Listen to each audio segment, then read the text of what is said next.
will continue to pay tribute to some of the thriving African American cities and towns that were deliberately destroyed in the US.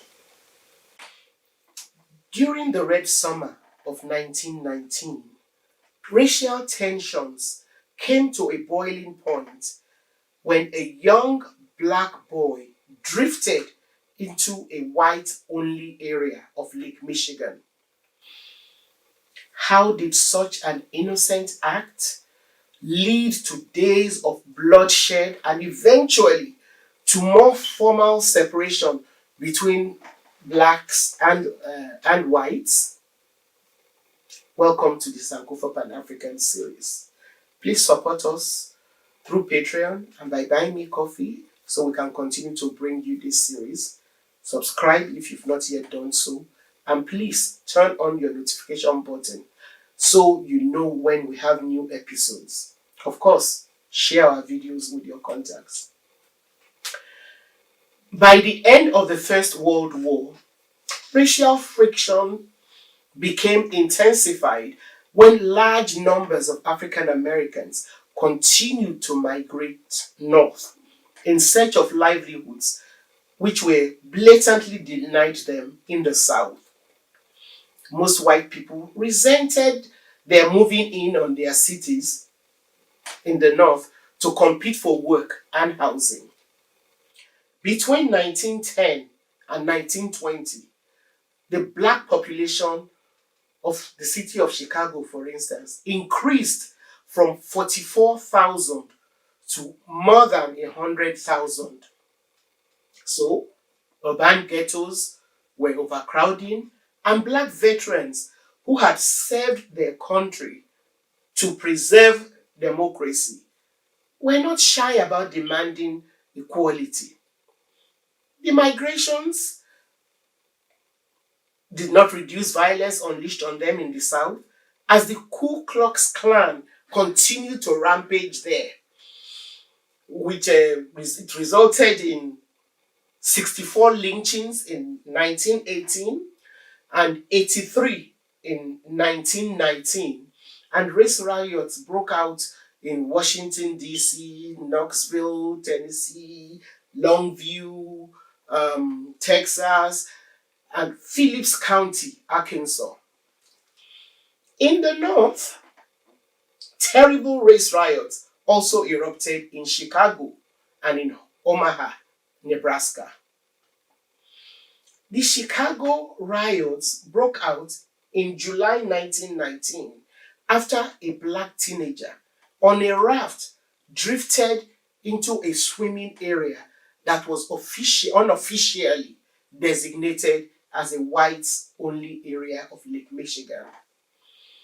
He was stoned and deliberately drowned by a white man. Although his killing was by a white man was observed and reported, the police refused to arrest the white guy. The members of the black community at the beach got angry and fighting broke out. Very quickly, distorted rumors about the fight swept through the city, and sporadic fighting broke out between both races. The fight at the beach was simply like a match which ignited the already racially charged city, and racial violence which then lasted 13 days. At the end of it, although officially only 38 deaths were recorded, with 23 black and 15 white killed, 1,000 black families were rendered homeless as a result of the riots. The riots also led to the city being more racially divided than it was before the outbreak of violence. It is believed that in the aftermath of World War I, during which an estimated 350,000 African Americans enlisted, there was a lot of tension between blacks and white Americans because the black people were determined to fight for their basic civil rights. The tensions reached a tipping point, leading to what most white newspapers declared as race riots, which broke out in over 2 dozen cities. However, most scholars agree that the carnage in Elaine, Arkansas, was one of the worst examples of the length to which white supremacists would go to ensure that black people remained subjugated. Now, Elaine was a typical southern rural town where slavery had only ended in name only. Black people remained enslaved through a system of sharecropping, which forced black farmers, often including entire families with very young children, to work and produce crops through a process that was rigged to keep them enslaved by indebtedness. For several decades, the system went unchecked. However, during the fall of 1918, a black farmer in Arkansas decided to form a union to protect himself and his peers from the blatant exploitation by their white landowners. On the 9th of September 30th, 1919, some of the sharecroppers who had signed on to the union gathered in Phillips County in Arkansas to plan. Of course, they knew it was dangerous for them to congregate and plan for their basic rights. So, they had about 6 of them stand guard with rifles and shotguns in front of the door of the place where they were meeting. While the men were inside the meeting, a car filled with white guys arrived at the venue where the meeting was being held. Shots were exchanged between the men in the car and the men who had been placed as on sentry duty by the union members. And a white man was killed as a result of the exchange. The other white people who escaped quickly spread the rumor that the black sharecroppers had started an uprising and that they were out for white blood.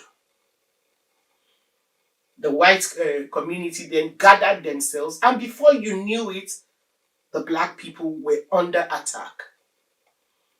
The sharecroppers, looking to protect themselves, quickly formed self-defense groups.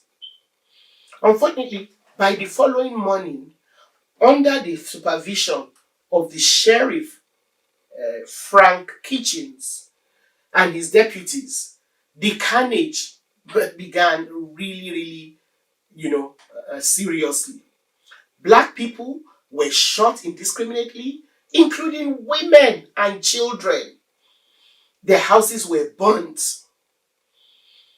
The black community, which had a number of veterans amongst them, tried to hold their own against the white mob. The mobs were not just killing and burning, but they were also looting their shops and taking black body parts, ears, fingers, as souvenirs. The mobs deliberately sought out prosperous black families to annihilate them. Within two days, 500 US troops were sent to quell the so-called black uprising. When they got there was no shooting going on because the black people had been driven into hiding while hundreds of white men with guns were rampaging around the streets.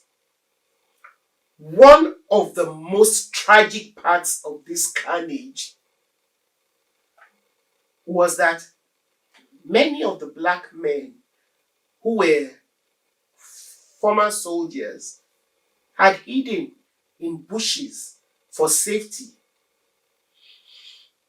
But on sighting the federal troops, they believed that they were there to stop the violence. So they came out. But they were met by a barrage of shots from the machine guns of the federal troops. While hundreds of black men, women, and children were killed, only 5 white men lost their lives in that carnage. Hundreds of African Americans were rounded up and put in jail, and when the jail could no longer contain them, they locked them up in the schoolhouse.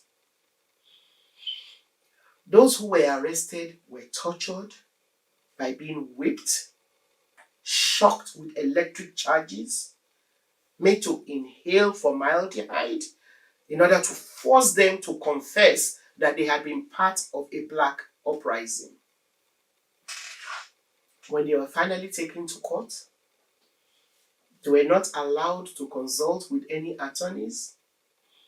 Many of them were indicted, and an all-white jury quickly convicted them to the cheers of the mobs that gathered outside the courthouse. 12 of them were sentenced to die, but fortunately, the NAACP was able to step in, and the case went to the Supreme Court, which exonerated them, and they were released in 1925. Now, although some survived this bloodshed, this was another black community that was devastated, thoroughly devastated. Thanks for watching. Please support us through Patreon and by buying me coffee so we can continue to bring you this series. Subscribe if you've not, and turn on your notification buttons. Please don't forget to share our videos with all your contacts and keep those comments coming.